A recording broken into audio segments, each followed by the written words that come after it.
the emperor of ice cream. Put that in your pipe and smoke it. I went to this Jewish event one time, and there was this girl and her mother, and they were making CBD infused ice cream, like sorbets and things. And it was a Jewish owned business. I was like, this is just so awesome, but how get into manufacturing, I mean, it was like, good luck and God bless. But, you could buy an ice cream maker for your kitchen now for $39.99. I bought one, but I haven't figured out how to actually use it.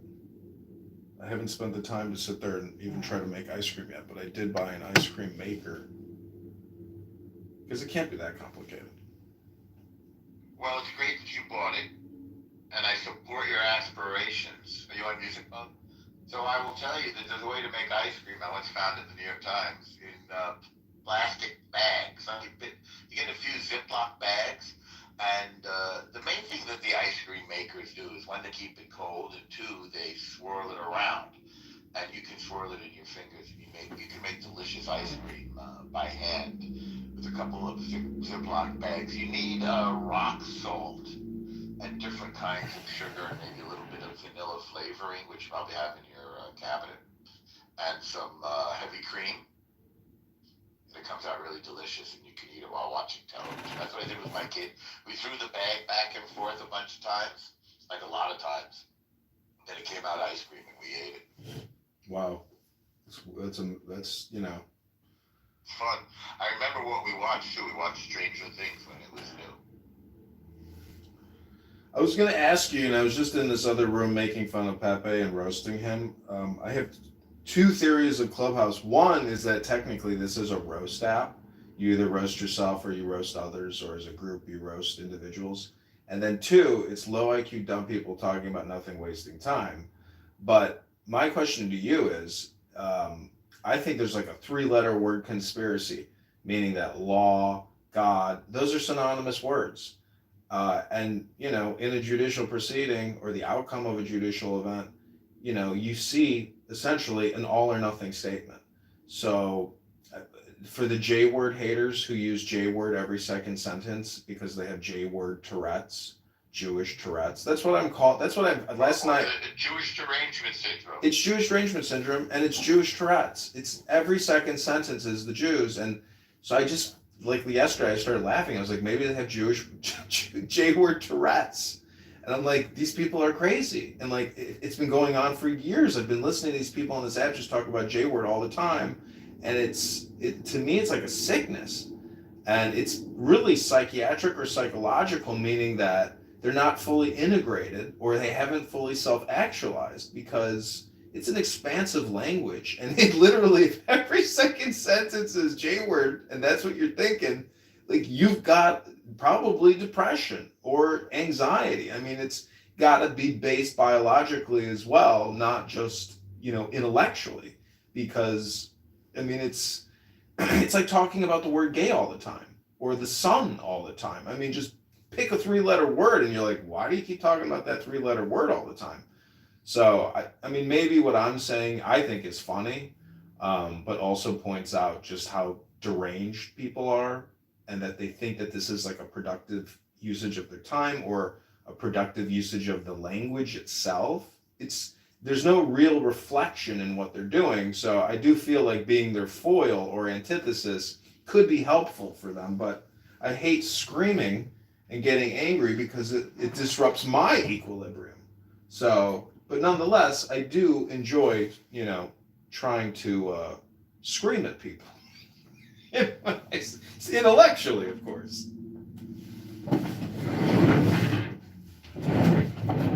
Which is really just a roast.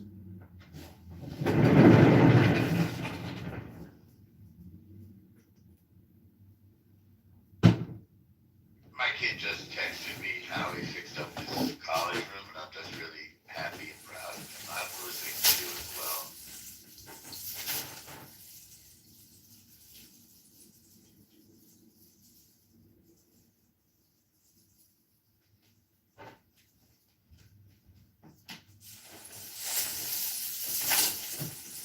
Yeah, college is a nice flow state. A lot of people Don't go to college prepared for the environment. And I think that's true for like anything in life. Anything that's new, like you can't prepare necessarily for the environment without good wisdom or knowledge. I mean, because it's a whole new experience and there's a lot of pitfalls in those experiences for a lot of people. But if it's a highly controlled environment, like I went to a military college in Charleston, and that is a highly controlled environment. So you're very safe, per se. But um, anyways, I mean, yeah, college is like it can be a beautiful flow state. I was in great flow when I was in college. Yeah, it's great. That's with no girls. You had like girls on weekends or something. We had a couple girls at the school, but when they cut their hair so short, you barely even notice them. Um, and then on the weekends, you go out to downtown Charleston and you try to meet girls that go to college in Charleston, but there's sororities, fraternities. But that was even pre-internet dating. That was like right when internet dating, I think, was becoming a thing. But you're so busy, you're basically asexual. It's like being in a monastery, and you know, it's like a flow state because you're just engaged in studying and military drill and exercise and classroom and just getting it. It's military colleges really, I think, needed maybe more than ever for the young people because you may be anti TikTok and anti AI, but I mean, if you really want to be materially based, you basically run a gymnasium, a Greek educational school of physical fitness and education. And it's not anti technology, it's essentially it's a discipline it's like being in a monastery, you know? And it's a lot of contemplation. And just learning how to be with people, by experience. You can study social behavior, but really, it's a lot of it is it's the humility of being roasted. Are you humble enough to accept the punishment without bitching and moaning and putting on a show? Can you just take the punishment and move on? So, could you provide the service? Why don't you hang out in Amir's room more and learn more things? You don't learn anything. There's no actual. Even when they like, I just roasted Pepe, and he kept citing these papers and authors and their biographical information. I was like, Pepe, just give us one bullet point. Like, tell us one thing that you learned from these papers. He can't do it. So it's all just boilerplate. Everything is a superficial hypnosis. There's no actual real facts. It's all just like an opinion hypnosis. So you don't learn anything. But that's why I say if you inject a poem, you're manipulating the communication with an outside communication. And that can be very useful for people because you will have people come here for weeks on end and never hear one positive, joyful thing. They're just engaged in JDS. It's a sickness. And that's why I say they're probably not happy people. Do you think Amir or Edward or any of these fat pieces of shit coming on here and creating propaganda all day long or going to the gym and doing yoga, getting on an elliptical or a treadmill, or lifting any weights or having an hour of power away from their cell phone, doing stretching in a gymnasium? No! These are like armchair, wheelchair, social media, propagandist drama warriors. I mean, there's a lot of that, but there's just no joy. I mean, even if you're a physically well-abled person and you're engaged in J-word hate propaganda all day long, like Prince, that lovely young future terrorist. I've listened to yesterday. Norm, this is when the app gets fun for me, is when I hear him and Jazzy screaming and arguing, and then you see like two obnoxious people fighting each other, fighting for a hill on this app, and just having such different personalities, but yet thinking they should be aligned, but they can't seem to get along. That to me is so delightful when you see basically What is Jazzy's problem? She hates Jews? All these people have JDS. It's basically the same thing as saying at the end of the day, they have no real knowledge. So You know what my kid says? which really bugs him. He's as liberal as kids are, and I respect him for it. I was liberal as a kid. I think I'm still liberal in many ways, but he's got that special kind of trendy sort of hip liberalism. But he noticed something. I've always spoken to him really honestly and always supported his ideas and never disagreed with him in a sort of a punitive way. I want him to disagree with me. I want him to have his own ideas. I want him to think independently. And he said that everybody is trying to be a victim. Here's this really expensive college full of really rich kids, all competing to be victims. And it turns his stomach. And I see that that's what's going on here. That Jazzy wants to be a victim because of her skin color and phenotype and ethnic legacy. And Prince, I guess, wants to be a victim because his people lost a war. I can't remember where Prince is supposed to be from. Is he the Nigerian? No, he's the Palestinian terrorist who posts himself with AR-15s at the rifle range. Yeah, well, good. No, I agree with you what you just said, 100%. Yeah, it's the victim thing. Which, and why are people racing to the bottom to be victims? Like, yeah, why? I don't get it myself. I think, well, you would like them to achieve a state of enlightenment, which is really transcendence.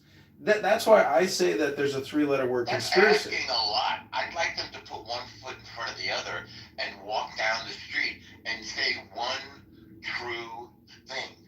Not a single true thing comes out of their mouths. They can't say one sentence without being full of shit. Well, and I think that's a loss to society. I think it guarantees that they will not succeed or not endure, because you can't build a world, or you can't build a Palestinian state. You can't build an ethnic community on lies. It's like building them on cotton candy.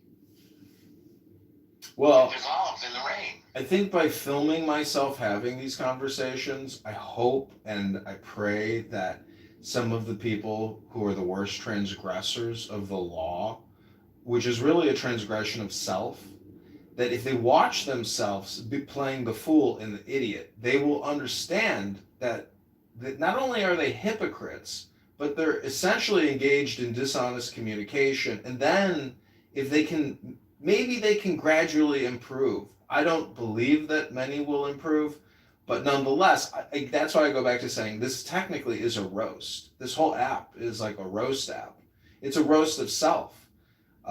Every question is a trick question, meaning that anytime you can disequilibrate somebody, and they are technically like in violation of the law or self. And thus, if you're talking about the Jew word all the time, what you fail to understand is technically the law or God, which is really meaning that they don't have a full understanding of self. And thus, that's the J word is a way for them to explore self, but they're unaware of that. Does that make any sense? Like, this app, it's about balance and stillness and silence. And anytime you come out of the stillness and the silence, you're technically in default mode. And so, it's interesting because there is a milieu. There is like a hive effect, I believe, hopefully, that gets created in this app. There's a story by Bernard Malamud called The Jew Bird. All these books are lost to modernity. Edmund, whatever the fuck I'm Yeah, but modernity is basically, it's meaningless, because if you have knowledge and wisdom, I mean, just look at the word wisdom. It's domination of the wise. If you really do have wisdom, you are in an impenetrable fortress, because everybody you work with or come into contact with, if they're not aware of this baseline condition or this baseline conditioning of stillness and silence, and things outside of that are essentially friction. If you're like a real meditator, you realize that the universe is constantly trolling you. Your environment is constantly, never ending, trying to disrupt your equilibrium. And I think the Jewish parallel would be Shekhinah, the Shekhinah, or what essentially Jacob was wrestling with, which is really self. And that's why people talk about Jew all the time, because the synonym for God is law or Jew. I mean, it's just a 3-letter word. It's like dog or I or cat or you, Y-O-U. So what people are technically trying to do on this app, but they fail to do because they don't read books, is they are trying to answer the question about who are you?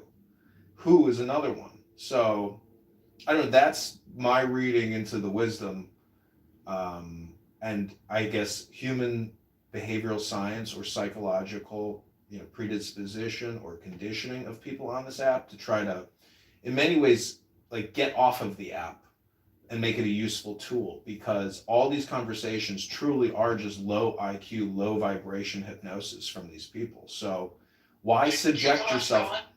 I do, yeah. Well, that makes me happy. Yeah. You know who I did Tefillin with was Mark Rice's son, Max. And, I feel like if you put... in touch with him. Yeah, if you put Tefillin on with somebody, I feel like there's a real bonding experience. One that, you don't... It's in your memory. So I put on Tefillin with Chabad and just very divine experiences, because it's done. That's great. Yeah. You do it in silence. It's like, to me, it's like Chinese Zen tea therapy or something. It is meditation. It's a meditational tool. It is. It's a way to control your mind, or essentially stop the wandering thoughts. That's what made me think of it. What you were saying made me think of it. Yeah. Will you do me a favor? Yeah.